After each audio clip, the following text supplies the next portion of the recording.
my next little video in this series is on cholesterol, which, as you can see here, you can read my horrible handwriting, I consider it to be the greatest lie in modern medicine, in the medical world today, the whole cholesterol thing. I've probably taken blood on close to 700, 800 people now, and guess what? Every single person, if they weren't on a statin medication, they have high blood pressure. All of them, every one across the board, not just like most, all. I haven't found one yet. And everybody whose markers are really, really low, those people, we're talking total cholesterol, everyone who's really low, those people are on cholesterol medication, and we're going to talk about that. So what actually happens? Is cholesterol the bad guy, we're all told? Well, it's not. This is follow me here, because this is very important. All right? So this is your artery, okay? That's your arterial wall. If you were to take a tissue, let's say do this to your arm, okay? It would actually feel good initially. What would happen about 5 to 10 minutes in?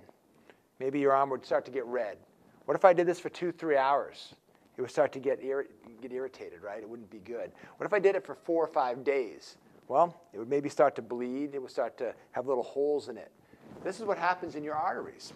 Now, when you do get that irritation in your arteries, and I'll talk about how that irritation occurs, your body lays down cholesterol to fix that hole, that patch, that irritation. So cholesterol is just doing its job. It's laying itself down to fix the hole. Now, if you have a lot of irritation here, you're going to have a lot of cholesterol, and eventually, if you have a lot of irritation in that wall, guess what? It's going to block up that artery. And if that happens in your heart, you have a myocardial infarction, an MI, or a heart attack, and you die 60% of the time if that's your first symptom. If that happens in your brain, you have a stroke. It stops blood going to the area, and you have an issue. Wherever the brain doesn't get blood, it dies. Hopefully you don't die. But here's the problem. When they discovered that they could make money off this, the numbers, your markers for cholesterol, it used to be around 300. Now they get it lower and lower and lower for total cholesterol, to the point now where it's so low, they can say, you got a problem with cholesterol. We got to give you a statin medication. And we'll talk about that in a second, what statins do. A statin medication, because cholesterol is the bad guy. Well, it's not. The problem is the irritation, the inflammation. What causes that? You know what causes that? This SAD, Standard American Diet. We have to have omega-6s and omega-3s, those are fatty acids, in a 1-to-1 ratio. Omega-6s, those are found in processed foods. The number one reason we have too high omega-6s in this country is seed-based oils. Right now, instead of this 1-to-1 ratio, in our country, it's 20-to-1. So omega-3 fatty acids, that's going to be fish oil and krill oil and flaxseed oil, things like that will increase. That's why I tell everybody to have omega-3s in our office. So omega-6 to omega-3 should be 1-to-1. In our country, it's 20-to-1. That causes this irritation in the arterial wall. It causes inflammation. So the seed-based oils, that's why you want to stay away from like vegetable oil or canola oil. Right? It sounds good, but it's really, really bad. Also, they put oils in just about everything nowadays. So we got to watch out for that. So if it's processed foods, if it's wrapped or if it's in a box, be very, very careful. That's where processed foods come in. They cause inflammation. Fried foods, bad, bad, bad, bad, bad. Okay, it's going to increase your omega-6s. So what happens is we get this irritation, the cholesterol sticks, and eventually it clogs. We don't want to decrease cholesterol in a lot of people. Now, some people do need that.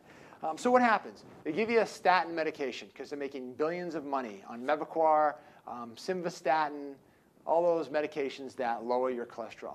Now, what do? Very, very effective. Cholesterol is made in the liver. It's very effective at lowering the cholesterol, but at what cost? Well, your liver has to work. It has to do things. And if you're beating it up, that's why they look for enzymes. They'll say, we'll check the enzymes every 6 months. Unfortunately, by the time the enzymes are high, that's kind of like saying, we won't call the fire department until the house is on fire. Then we'll call them. You know, instead of working at maybe trying to put out the simmering smoke that you may see in your house. It's a poor example, I understand. But suffice it to say, you don't want to wait until the fire department or the liver enzymes are raging before you go and you get it checked.